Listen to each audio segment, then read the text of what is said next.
Hello everyone, and welcome to Environment and Climate Change Canada's Greenhouse Gas Reporting Program information session regarding the general reporting requirements. During the session, we'll discuss the existing requirements applicable to every facility who may need to report their greenhouse gas emissions in this 2019 data cycle. A brief description will be given of the expanded reporting requirements, but those will be explained in more detail in separate information sessions. Before we go further, here's an overview of the session. First, we'll introduce the program, and then we'll explain who needs to report and how to determine if you need to report. We've also prepared a short example for you. We'll then highlight the administrative, reporting, and quantification requirements. We'll also discuss requesting confidentiality and how to submit your report. And finally, we'll wrap up with a short summary and discuss the resources available to you. First of all, greenhouse gas reporting requirements under the Greenhouse Gas Reporting Program, or the GHGRP, are issued under authority of the Canadian Environmental Protection Act, Section 46, and are mandatory. Therefore, any Canadian facility that meets the reporting requirements must report. The GHGRP tracks the annual emissions of carbon dioxide, methane, nitrous oxide, sulfur hexafluoride, hydrofluorocarbons, and perfluorocarbons from specific sources or activities occurring on-site at facilities. The facility data collected supports a number of objectives, including providing Canadians with consistent tracking of information on greenhouse gas emissions from individual facilities, assisting with regulatory development, and supporting the development of the National Greenhouse Gas Inventory that Canada must submit annually to the United Nations Framework Convention on Climate Change. The National Inventory covers all sources and sinks of greenhouse gases caused by human activity in Canada. Facility emissions data collected through the GHGRP are published online and are accessible to the public. Emission totals by gas for each facility are published on both Environment and Climate Change Canada's GHGRP website and on Canada's Open Data portal. Let's now talk about the 2019 data reporting cycle, which has already begun. Every year, a notice for reporting to the GHGRP is published in the Canada Gazette. The 2019 notice, which contains the requirements for 2019 data, was published on February 1st. You'll need to review the notice for the full details on who must report and what information is to be reported. The deadline for submitting your GHG report is typically June 1st. However, this year an amendment was issued that has extended the reporting deadline until July 31st. Reporters have a legal requirement to keep copies of the information submitted, together with any calculations, measurements, and other data on which the information is based, for a minimum period of 3 years from the date the information must be submitted. For 2019 data, you must keep your documents until at least July 31st, 2023. 2017 was a milestone for the program since it marked the first year of the GHGRP expansion.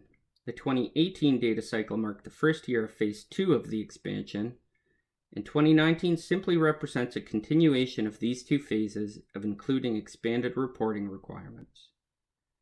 Phases 1 and 2 implemented the following changes to the Greenhouse Gas Reporting Program reporting requirements. 1. A change in the reporting threshold. It was lowered from 50 kilotons to 10 kilotons. And 2. Additional reporting requirements and prescribed quantification methods for a number of sectors listed here on this slide.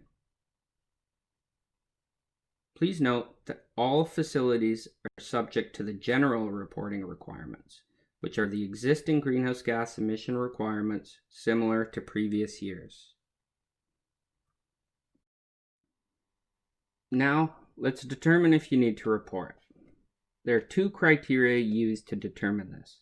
A facility will need to report its greenhouse gas emissions if it fulfills one or the other. First, all facilities that emit 10 kilotons or more of greenhouse gases and carbon dioxide equivalent units in 2019 are required to submit a report. Second, all facilities engaged in CO2 capture, transport, and long-term geological storage or injection, otherwise known as CCTS, regardless of their annual greenhouse gas emissions, are required to submit a report covering their CCTS activities for 2019. Please note that facilities with annual emissions falling below the reporting threshold may voluntarily report their greenhouse gas emissions, and those emissions are included in the published data set. So going back to the first criteria of 10 kilotons, if facilities meet or exceed that threshold, then their emissions are to be reported under source categories. Emissions of carbon dioxide, methane, and nitrous oxide are to be reported under stationary fuel combustion, industrial processes, on-site transportation, wastewater, and/or fugitives. And please note that fugitive emissions are further subcategorized as venting, flaring, or leakage emissions. Emissions of sulfur hexafluoride, hydrofluorocarbons, and perfluorocarbons are also required to be reported. We then categorize these as industrial process or industrial product use emissions. So let's go through each source category to explain them briefly. Most facilities will have some form of stationary fuel combustion. This category includes releases from stationary fuel combustion sources occurring at the facility where the fuel is burned to produce useful heat or work. Industrial process emissions refers to emissions from an industrial process involving chemical or physical reaction, the primary purpose of which is to produce a product as opposed to useful heat or work. On-site transportation emissions refers to releases resulting from fuels combusted in machinery used at a facility for the transport or movement of substances, materials, equipment, or products that are used in the production process. For example, vehicles that are not licensed for use on public roads that are used at the facility would be included. Waste emissions refers to releases that result from waste disposal sources at a facility, including landfilling of solid waste, flaring of landfill gas, and waste incineration. Keep in mind that the CO2 emissions resulting from combustion of biomass, which includes landfill gas, is not to be included. There is a separate reporting category for CO2 from biomass combustion. Wastewater emissions refers to releases that result from wastewater and wastewater treatment at a facility. And fugitive emissions refer to venting, flaring, and leakage emissions. You'll have to report each of these fugitive categories separately.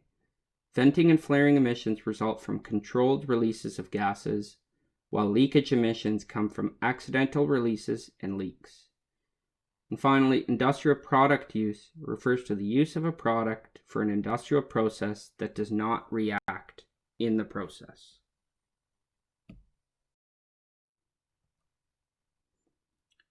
You now need to calculate if you meet the threshold or not, unless involved in CCTS activities where there is no threshold. When you're assessing if you need to submit a report, first determine the emissions of each greenhouse gas emitted by your facility. Then convert all greenhouse gas emissions to carbon dioxide equivalent units.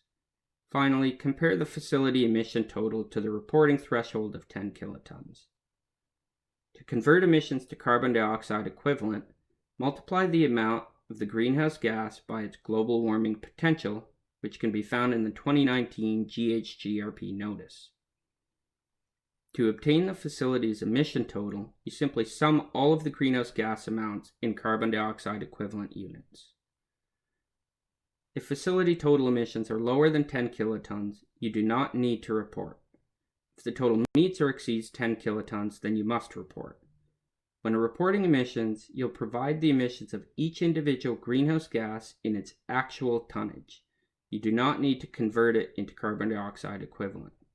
For example, if the facility generates 100 tons of nitrous oxide, you simply report it as 100 tons of nitrous oxide.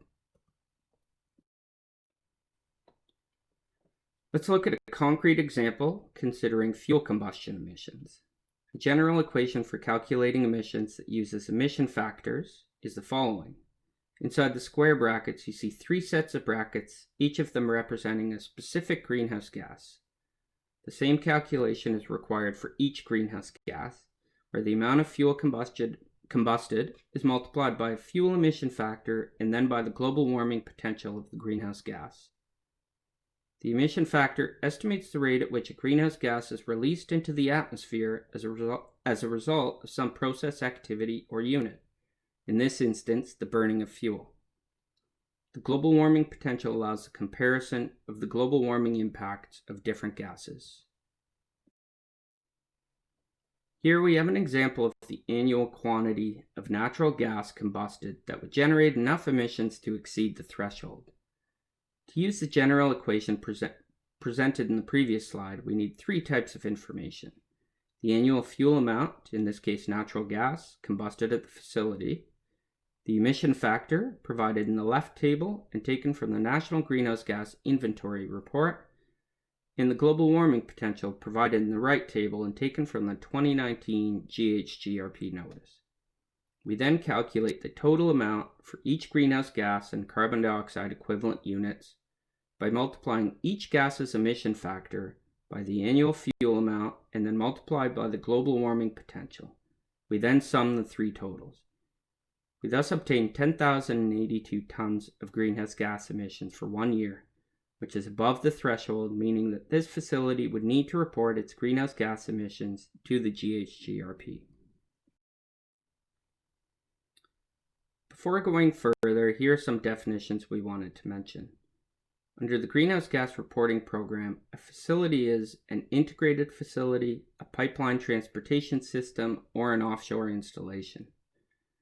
One or more sites are considered to be a single integrated facility if they're owned or operated by the same person or persons and they function as a single integrated site. Typically, if there's more than one site, they're located nearby. The integrated facility includes all buildings, equipment, structures, on-site transportation machinery, and stationary items that are located on or between the sites. The following examples illustrate the distinction. A power plant is a single facility. If a company owns several landfills that are not connected to each other and are at different locations, then the landfills would be considered separate facilities. If a company owns a landfill at which greenhouse gases are captured and then used in a nearby power plant, if the power plant is owned by the same company, then the landfill and power plant would be considered as one integrated facility. Otherwise, if the power plant is owned by another company, then the landfill and power plant are considered separate facilities. Some administrative information are to be provided in your report. Following information are to be provided on the reporting company. Note that this is the operator of the facility and who is required to prepare and submit the greenhouse gas report. The legal name, the trade name, the federal business number, the one assigned by the Canada Revenue Agency, and the DUNS number. The following information are to be provided on all Canadian parent companies. Legal name, location, percent ownership, federal CRA business number, and DUNS number.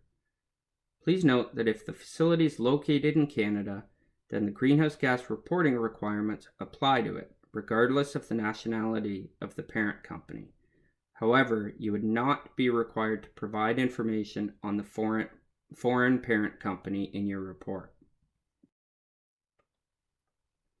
At the facility level, you need to provide the name and location of the facility, latitude and longitude coordinates, the North American Industry Classification System Code, or the NAICS code, which is an industry classification system that classifies business establishments based on their type of economic activity. You're to provide the NAICS code that best describes the primary activities occurring at the facility that you're reporting on. A facility would also need to report its NPRI number, if applicable, and also a contact person, a public contact, as well as the authorized signing officer. Let's now move on to some aspects of the reporting requirements. If a facility submitted a report during the 2018 data reporting cycle, but in 2019 fell below the reporting threshold of 10 kilotons, then the facility is not required to submit a greenhouse gas report, but may do so voluntarily. If the facility is not submitting a greenhouse gas report, they must submit a does not meet criteria notification through the single window system. If operations at a facility are terminated in any calendar year, the last operator of that facility is required to report for the portion of the calendar year during which the facility was in operation. The last operator should inform the program about the status of the facility to avoid further follow-up. The person operating the facility as of December 31st of the calendar year must report any change of operator that occurred in the facility during the calendar year. We've already spoken about the greenhouse gases that you'll need to report on, depending on the sources occurring at your facility, as well as the emission sources or categories that you'll report your emissions under. When it comes to biomass reporting, the materials listed under the first bullet point on the slide are considered to be biomass materials, and thus the CO2 from combustion of any of these materials must be reported under biomass combustion. There is particular treatment of emissions from biomass combustion. When assessing if a facility meets the threshold, you should not include the CO2 emissions from biomass combustion, but you should include the CH4 and N2O emissions from biomass combustion. But if the threshold is met, you do need to report the CO2 emissions, even though this is not counted toward your total facility emissions. Also, you're not required to report CO2 emissions from the fermentation of biomass materials in your facility. For example, you should not report the CO2 emissions from biomass fermentation in ethanol production that occurs in your facility. However, you do need to report emissions of CH4 and N2O resulting from decomposition of biomass, and these are to be reported under the waste or wastewater categories. Now on to the quantification requirements. A technical guidance document is available to help you determine if you're required to submit a report this year, and includes technical information on the reporting process and requirements. It also provides information on resources containing methods that are available for calculating greenhouse gas emissions. For facilities that are subject to the expanded GHGRP requirements, our quantification requirements document describes the quantification methods that we have prescribed. For facilities not subject to the expanded requirements, while not required to follow these methods, may use these methods of quantification. The methods that you do use must be consistent with the methodologies contained in the 2006 Intergovernmental Panel on Climate Change guidelines. Moreover, for each emissions value that you report to us, you should indicate whether you've determined that emissions value using monitoring or direct measurement, mass balance, emission factors, or engineering estimates. An important source for emission factors that can be used in some methods is the latest version of Canada's National Greenhouse Gas Inventory Report. For facilities that are subject to the Federal Output-Based Pricing System, or the OBPS, you're likely aware that there are required methods to follow for quantifying emissions in the OBPS annual report. These methods are also allowable for your GHGRP report. Note that the OBPS regulations refer to the 2017 GHGRP for the quantification methodologies where applicable. In the GHGRP reporting module, there's a section where you may indicate that you are using the OBPS methods for your GHGRP report. Further, in the OBPS reporting system, there is a function provided that will generate an OBPS to GHGRP printout based on the emissions you're reporting in the annual OBPS report. This will help indicate where in the GHGRP report you may report emissions totals that were reported in your OBPS report. This is useful for reporters not subject to the GHGRP expanded reporting requirements. For reporters subject to expanded reporting requirements, The additional activity screens themselves will help generate the emissions totals, and therefore the OBPS to GHGRP printout is not needed. The printout contains notes on the difference in scope between emissions reported to the OBPS versus the GHGRP. Please keep in mind that reporters will still need to understand the individual requirements of each program. For example, a reporter may not have to report CO2 emissions from biomass combustion in their OBPS report, but they would have to report these emissions in their GHGRP report.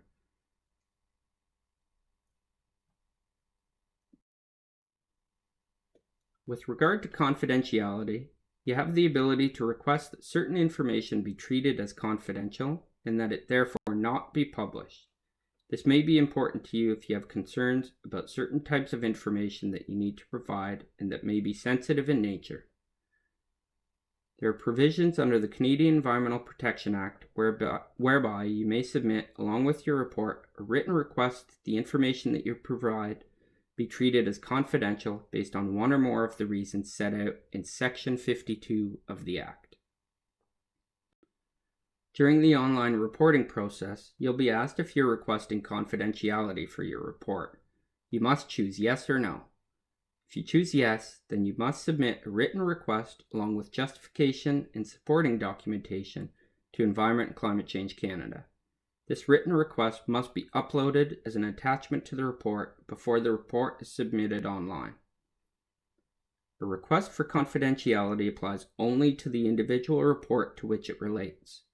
This means that you must submit a separate request each year with the report that you prepare for the year covered. You can submit your facility's greenhouse gas information to the Greenhouse Gas Reporting Program through our single window system. The single window system consists of a few key components. A secure sign-in process, that's where you access the system by logging in with a sign-in partner or a GC key. After logging in, you'll enter the Single Window Information Manager, otherwise known as SWIM, and that will allow you to do a few things. 1. Edit information about your profile, organizations, facilities, and contacts. 2. It would allow you to manage roles for other users. And 3. It would give you access to program-specific reporting modules. Ideally, once you have your information entered in SWIM, the next step is to access the reporting modules, for example, the ECCC and Partners Greenhouse Gas Reporting Program module. Several provincial partners use the single window system for greenhouse gas reporting. That would include Alberta, New Brunswick, Nova Scotia, Saskatchewan, and Ontario, all through the ECCC and Partners Reporting module. Also British Columbia, through the BC GHG reporting module. And note that for facilities in Ontario, the reporting of 2019 greenhouse gas data marks the first year of combined ECCC and Ontario report. Therefore, whereas in previous years you may have submitted your provincial report via the Ontario GHG reporting module, this year you'll submit a single report to both Environment Canada and Ontario via the ECCC and Partners reporting module. Here are some resources available to assist you in this reporting cycle. Our website is the main place to go, where you can find the technical guidance document on reporting greenhouse gas emissions. You can find the greenhouse gas quantification requirements document. You'll also find a link to access the single window system and SWIM guidance, which contains tutorials on accessing single window for the first time, connecting your profile to an organization, and managing organization information. Those tutorials are also available in a video format. We also provide step-by-step instructions on submitting a greenhouse gas report. There's also a page dedicated to the more commonly asked questions and answers. And of course, there's information on how to contact our program with any additional questions you may have. On our site, you'll also find a link to the latest GHGRP notice, which describes the reporting requirements. To conclude, here is a figure summarizing the reporting process. You can find this figure in our latest technical guidance available online.